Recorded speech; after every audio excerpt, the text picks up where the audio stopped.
Okay, so isang magandang araw mga pre. So meron tayong bagong unit dito na multicab. So ayan mga pare ko, no? So hinatak dito, hindi siya umaandar. So tingnan natin kung ano yung magagawa natin dito. So subukan natin siyang i-start. Ayan, may power naman yung kanyang dashboard mga pare ko. Start natin. Ayun, so redundo lang siya mga pare ko, hindi siya magi-start. So check natin muna yung ating fuel. So simulan natin sa fuel and then saka tingnan natin yung kanyang ignition system. So yun muna ang gagawin natin. Okay, so ito mga pre, tinanggal ko yung hose dito na galing sa kanyang tangke mga pare ko. So kapag i-on dapat natin yan ay on natin yung ignition switch mga pre, kailangan merong fuel na lalabas dyan. So kung wala mga pare ko, posibleng may problema sa fuel pump nito, or check muna natin yung fuse mga pre. Kung okay naman yung mga fuse mga pre, puntahan natin yung fuel pump. Kasi itong sakyan na kasi ito ay biglang namatay na lang daw po sa daan. So ayan, so kaya dito ako nag focus kaagad. So ayan yung kanyang hose galing sa kanyang tangke. So on natin yung kanyang ignition switch. Kailangan may lalabas na fuel dyan. Ayun, so naka-on yung kanyang ignition switch mga pre, no? Pero walang lumalabas na fuel. So ibig sabihin hindi gumagana yung kanyang fuel pump. So sunod na i-check natin, yung kanyang fuel or yung kanyang fuse mga fuse. Okay, so i-check natin yung fuse mga pre. Okay, so ang test lamp natin, ilagay lang natin sa negative terminal of the battery and then check natin kung umiilaw. So ayan, umiilaw mga pre. So dito tayo sa fuse na to. So check natin.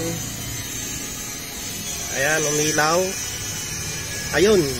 So yung isang terminal niya mga pare ko umiilaw, pero yung kabilang terminal hindi umiilaw. So ibig sabihin mga pre ay ano siya, meron siyang or putol yung ating fuse. Ayan, so tingnan natin yung isa. Okay, goods. So ayan, check muna natin yan mga pare ko kung ito nga ba yung kanyang problema. Ayan, kasi walang nakalagay dito sa ating fuse box, walang label. Yun ang problema nito, hindi natin alam kung anong circuit yun. Kaya check muna natin. So palitan muna natin siya ng fuse. Okay, so ayan yung fuse mga pre. Busted yung fuse natin. So palitan natin.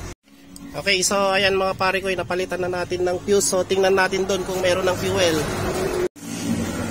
Okay, so ayan mga pre, i-try na natin. Tingnan natin kung may lumalabas na fuel dyan. Kailangan kapag nag-on tayo ng ignition switch mga pre, kailangan may lalabas na fuel dyan galing sa ating tangke.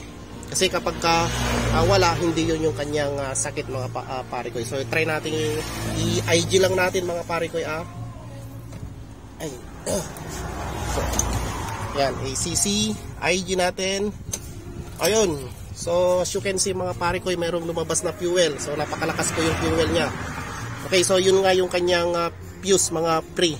So ayun, yung kulay blue doon mga pre. Ayun So yan po. So yan lang po yung i-check nyo mga pare ko kapag halimbawa na biglang namatay yung inyong sasakyan. Check nyo po muna yun mga pre. So nilagay na natin. And then subukan nating pandarin. So ilagay natin yung kanyang clamp.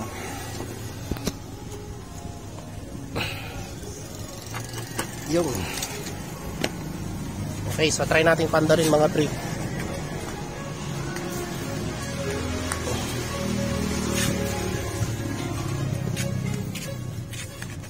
Okay, so itong fuse na to, para sa fuel yan mga pre. Ayan.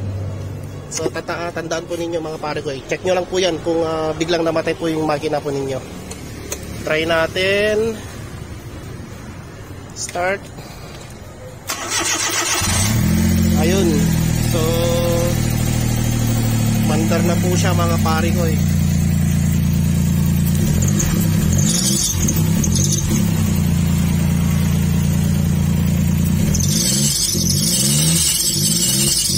Ayan, medyo maluwag yung kanyang belt mga pare ko. So ipitan din natin yan.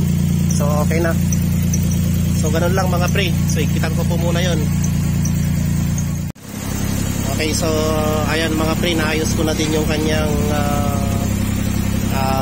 belt, yung tensioner mga pare ko. So nakikitan na natin. Kaya ayan, wala na yung maingay.